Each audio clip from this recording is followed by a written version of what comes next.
Alright, back out in the garage again. No progress there. But this is 445 stuff. We talked about hydraulic pump, manifold, gauge cluster. I did get the I don't know why it's doing that. The camera's doing funny. I did get the seal pressed down in there. I thought this socket was going to work, but it doesn't go far enough down in. So I use a small piece of angle iron and just tappy, tappy, tappy, tappy, tap, real gentle all the way around until we're nice and flush.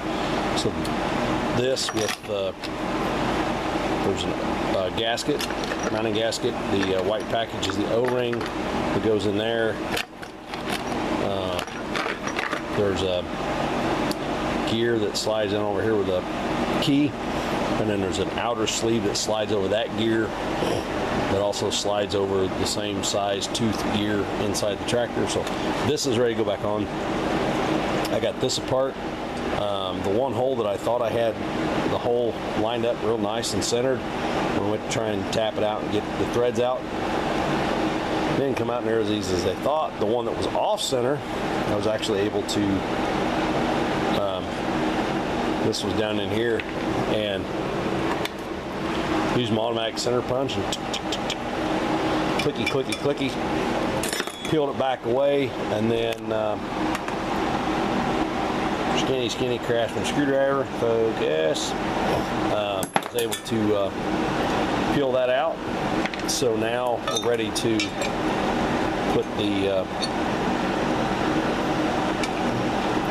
only thing is the threads are really sloppy in that casting. But anyway, now we're ready to put the elbow on there. So this is mostly ready to go on the tractor. Yes, they were. Anyway, we'll get that bolt up. I just happen to have some grade 5s. I may go with grade 8s. I don't know.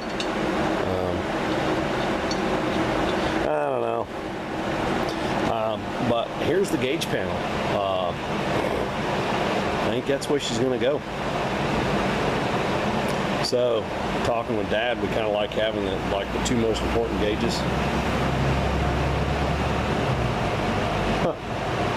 Things I see rolling down my street: oil pressure and temperature up top, and then we'll kind of, I think with the steering wheel, might not be able to see the amp gauge quite as easy, so we're going to go with this arrangement, and that's going to work out because the factory oil line for the oil pressure gauge is up here in this corner. There's enough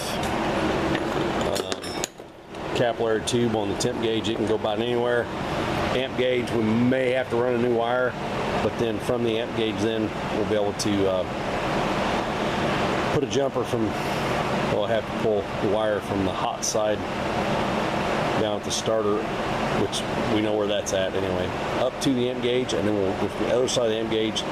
We'll run a jumper from there over here to the light switch, and from the amp gauge over here to the ignition switch. And I was trying to show you this one-handed. I don't know with the fan running if you'll be able to hear this, but oh wait, it's already in. Man, that is a solid switch, unlike the light switch. Anyway, that's where we're at on the gauge panel. 445, a whole bunch of stuff to go back together next time I get to the farm. I have an audience. That's why I hate filming during the day. People walk into my garage. Anyway, that's where I'm at. I'll be back.